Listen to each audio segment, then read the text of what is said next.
Hello dear, क्या हाल चाल। बढ़िया एकदम। तो स्वागत है आप सभी का हमारी इस मुहिम के अंदर, जिसकी शुरुआत हमने कल की थी। कल हमने देखा था वर्क के कंसेप्ट के बारे में, और आज हम देखेंगे work done by conservative and non conservative forces. तो देखिएगा, बोर्ड पर ध्यान से। लिखने की आपको कोई ज़रूरत नहीं है, एक स्क्रीनशॉट से आपका काम चल जाएगा। तो देखना, बिल्कुल देसी अंदाज में जो है हम पढ़ेंगे, ठीक है। तो आइए शुरू करते हैं हमारा topic, work done by conservative and non conservative forces. ठीक है, इस साइड में लिखूंगा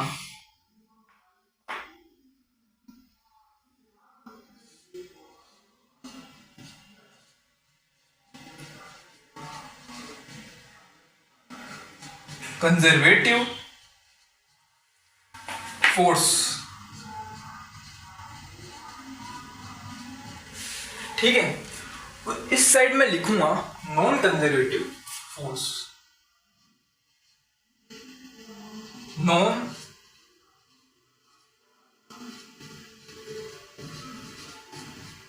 कंजर्वेटिव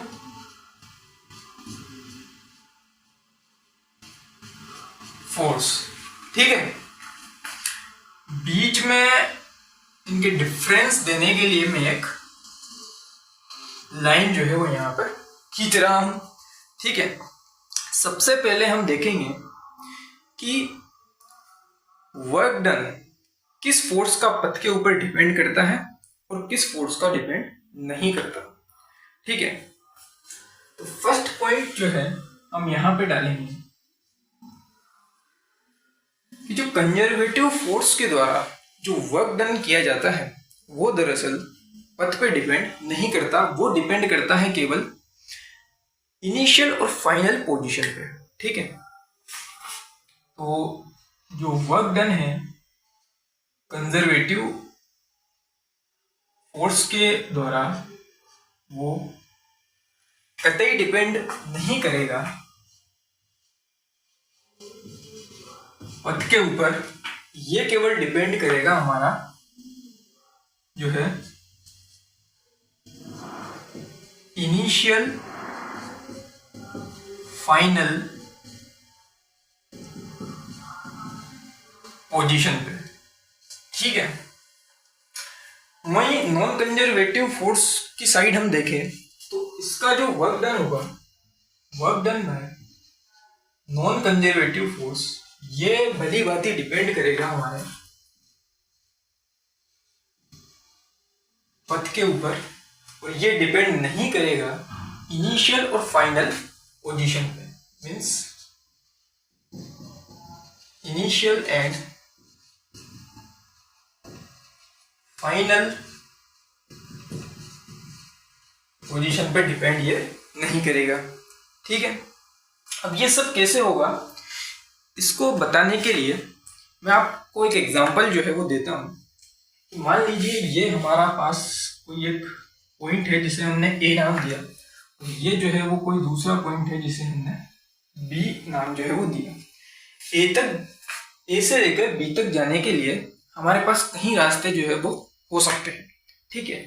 मान लीजिए एक रास्ता है ये वाला, दूसरा रास्ता है कुछ ऐसे, तीसरा रास्ता मान लीजिए कि ये ऐसे है, ठीक है। ये हो गया हमारे पास फर्स्ट सेकंड पथ, और ये हो गया हमारे पास थर्ड पथ, ठीक है। तो यहां पर बच्चों क्या होता है कि वर्क डन बाय फर्स्ट पथ, वर्क डन बाय सेकंड पथ और वर्क डन बाय थर्ड पथ जो है वो इक्वल होगा। क्यों इक्वल होगा? क्योंकि यहाँ पर हमने देखा कि केवल इनिशियल और फाइनल पोजीशन पे ही जो है वर्क डन करता है, केवल ए पे और बी पे जो है वर्क यहाँ पे डिपेंड करेगा। वर्क जो है किस पथ से जो गया है, वर्क को उससे यहाँ पे कोई मतलब नहीं है। वहीं यहाँ पर अगर हम देखें तो यहाँ पर ऐसा नहीं होगा।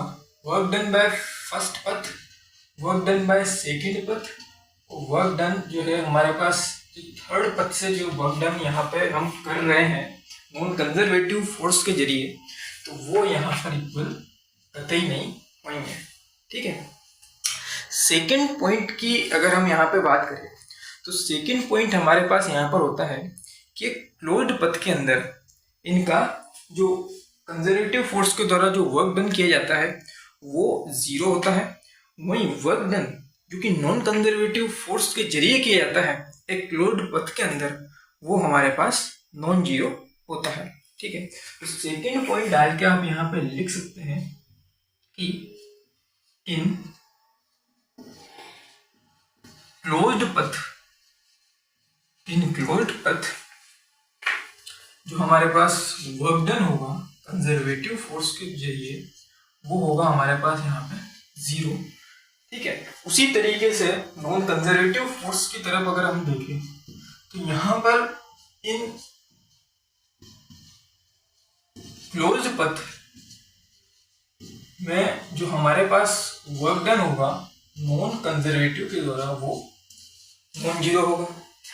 इसका क्या एग्जांपल हो सकता है? इसका एग्जांपल देखिएगा आप बोर्ड एग्जांपल। मान लीजिए जब एक किसी बॉल को हम फ्री फॉल करवाते हैं, ठीक है, तो जब हम उसको फ्री फॉल करवाते हैं तब क्या होता है देखना। ये होगी हमारे पास एक बॉल, ये हो गया हमारे पास अर्थ। ठीक है। बॉल यहां से आया, ठीक है, यहां से आने के बाद बॉल फिर से जो है वो इसी हाइट पे पहुंच गया यहां से टकराने के बाद। ठीक है। तो इस कंडीशन में जो है हमारे पास यहाँ पर वर्क डन क्या होगा, आप देख सकते हैं mg जो है यहाँ पर नीचे की डायरेक्शन में लगेगा। ठीक है। तो ये हाइट जो है वो हम मान लेंगे यहाँ पे h। ठीक है। तो डिस्प्लेसमेंट नीचे की तरफ और फोर्स भी जो है वो नीचे की तरफ। यहाँ पर जो है वो हमारे पास वर्क क्या हो जाएगा mg h। ठीक है। वही यहाँ पर अगर आप देखेंगे तो mg वही नीचे की तरफ, लेकिन डिस्प्लेसमेंट इस बार कहाँ हो रहा है ऊपर की तरफ। तो यहाँ पे हमारे पास वर्क डन जो है वो क्या हो जाएगा यहाँ पे नेगेटिव का mg h, क्योंकि डिस्प्लेसमेंट का और फोर्स का दोनों का डायरेक्शन जो है वो यहाँ पे डिफरेंट है। 180 डिग्री जो है वो यहाँ पे उन दोनों के बीच में एंगल है। ठीक है। अगर हम यहाँ पे इन दोनों का सम करते हैं तो हमारे पास जो है टोटल वर्क डन जो है वो यहाँ पर 0 आ जाएगा, और यही कंडीशन जो है वो हो जाती है, आप देख सकते हैं। ठीक है। और नॉन कंजर्वेटिव में अगर हम बात करें एग्जांपल की, तो मान लीजिए यहाँ पे जो है वो एक ब्लॉक है हमारे पास, और वो मान लीजिए मूव कर रहा है कुछ इस तरफ। ये डिस्टेंस मान लेते हैं हम x, तो कुछ इस डायरेक्शन में जो है मान लीजिए ये जो है वो हमारे पास रफ सरफेस है। यहाँ पर जो है वो फ्रिक्शन का फोर्स जो है वो लगेगा। ठीक है। तो इस हिसाब से इस कंडीशन में हमारे पास यहाँ पर क्या हो जाएगा वर्क नेगेटिव का fx, क्योंकि आप देख सकते हैं कि डिस्प्लेसमेंट का डायरेक्शन और जो फोर्स का हमारे पास डायरेक्शन है फ्रिक्शनल फोर्स का, वो दोनों 180 डिग्री पर है। ठीक है। ठीक इसी तरीके से हमने क्लोज्ड पथ की बात करी है। ठीक है। तो इस ब्लॉक को यहाँ पहुंचने के बाद यहाँ से वापस यहाँ भी आना होगा। ठीक है। ये ब्लॉक अब इस डायरेक्शन में मूव करेगा, और इस कंडीशन में यहाँ पे फोर्स ऑफ फ्रिक्शन इसके अपोजिट डायरेक्शन में लगेगा। ठीक है। ये हमारा यहाँ से यहाँ तक का डिस्प्लेसमेंट। ठीक है। इस कंडीशन में हमारे पास वर्क हो जाएगा वही नेगेटिव का एफएक्स, क्योंकि अब भी यहाँ पे फोर्स का डायरेक्शन और डिस्प्लेसमेंट का डायरेक्शन जो है वो एक दूसरे के बिल्कुल अपोजिट है। ठीक है। तो टोटल अगर हम यहाँ पे वर्क डन की बात करें तो वो जो है वो हमारे पास यहाँ पर माइनस एफएक्स और माइनस एफएक्स दोनों को अगर हम ऐड करेंगे तो माइनस के 2 एफएक्स जो है वो हमारे पास आ जाएगा, जो कि नॉन जीरो है। ये ठीक यही कंडीशन जो है वो हमारे पास यहाँ पे आ जाती है। ठीक है। तो ये जो है वो 2 पॉइंट हो चुके हैं, है ना। थर्ड पॉइंट की अगर हम यहाँ पे बात करें, ठीक है, थर्ड पॉइंट में हमारे पास आ जाता है कि कई बार क्या होता है बच्चों, एक इक्वेशन जो है हमको दे दी जाती है फोर्स की, और पूछा जाता है कि ये कंजर्वेटिव है या नॉन कंजर्वेटिव। तो इसको हम कैसे डिसाइड करेंगे, आइए ये अब हम सीखते हैं। ठीक है, मान लीजिए ये हो गया हमारे पास फोर्स की कोई भी इक्वेशन, एक्स आई के प्लस वाई जे के प्लस जेड के यहाँ पे मान लीजिए दी गई। ठीक है, हम यहाँ पे कैसे चेक करेंगे कि ये कंजर्वेटिव है। ठीक है, कंजर्वेटिव की कंडीशंस जो है वो हमारे पास क्या होगी, आप लिखेंगे del F of x with respect to del y, ठीक है, और del F of y with respect to del x. ठीक है, एक हो गया हमारे पास ये। अगला हमारे पास हो जाता है del of F X with respect to del Z और del of F Z with respect to del X. एक हमारे पास ये हो गया। ठीक है, अगला हमारे पास हो जाएगा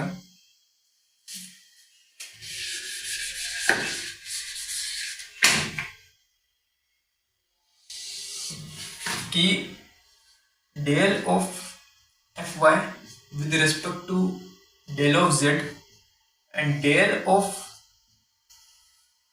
एफ जेड आ जाएगा अपने पास with respect to del Y. तो यहाँ पर अगर ये सारी कंडीशन इक्वल अगर आ जाती है, इनका जो है पार्शियल डिफरेंशिएशन करने के बाद, ये पार्शियल डिफरेंशिएशन का साइन होता है, आप जानते होंगे। ठीक है, पार्शियल डिफरेंशिएशन। ठीक है, तो ये अगर कंडीशन मैच अगर हमारे पास कर जाती है तो यहाँ पर जो फोर्स होता है वो हमारे पास होता है कंजर्वेटिव फोर्स।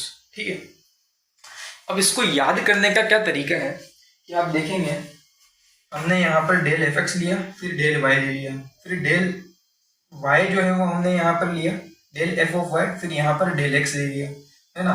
पहली बार में इन दोनों को जो है अपन ने पकड़ा। ठीक है, फिर सेकंड बार में हमने जो है वो एक्स और जेड को जो है वो पकड़ा, देखो एक्स और जेड को पकड़ा, है ना।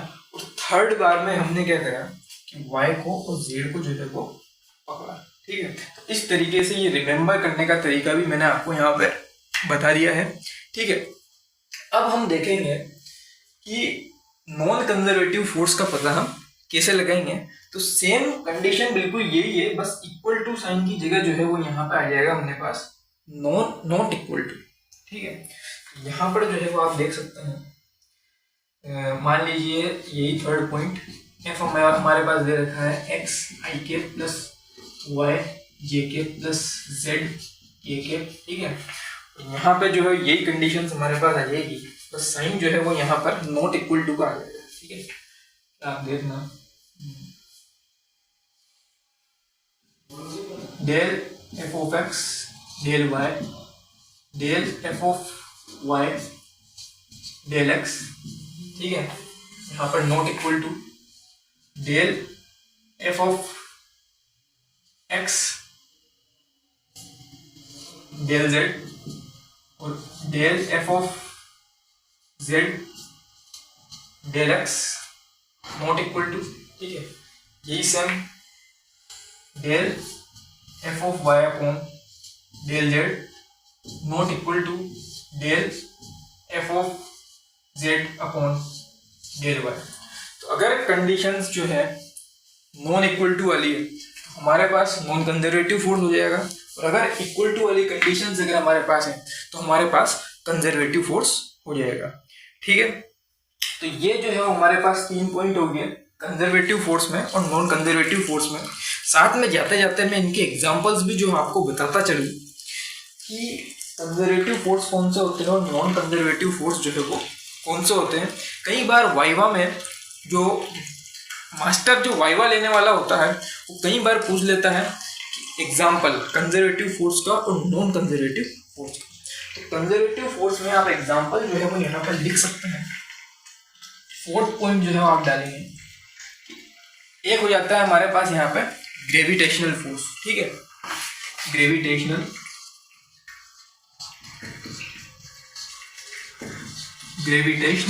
फोर्स, ठीक है। और यहाँ पे जो है अगला हो जाएगा हमारे पास स्प्रिंग फोर्स, ठीक है, स्प्रिंग फोर्स,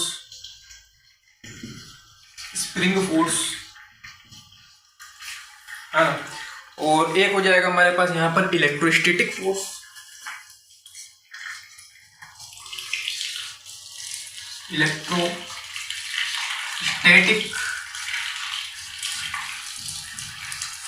ठीक है। ये हो गया हमारे पास इसके 3 एग्जांपल। ग्रेविटेशनल फोर्स जिसको हम 11th क्लास में ही आगे के चैप्टर में डिस्कस करेंगे। स्प्रिंग फोर्स जिसको कि इलास्टिक फोर्स भी जो है वो आप कह सकते हैं, ये भी हमारे पास 11th में ही आएगा। और इलेक्ट्रोस्टैटिक फोर्स ये भी हमारे सिलेबस में यहाँ पर नहीं है, इसको हम 12th क्लास में जाके जो है वो डिस्कस करेंगे, ठीक है। अब हमारे पास बात आ जाती है नॉन कंजर्वेटिव फोर्स के एग्जांपल्स की। तो यहाँ पर आप लिख सकते हैं फ्रिक्शन फोर्स की हमने चर्चा करी थी, एक हो गया इसका फ्रिक्शनल फोर्स। यहाँ पे आप लिख सकते हैं नॉर्मल फोर्स, ठीक है, नॉर्मल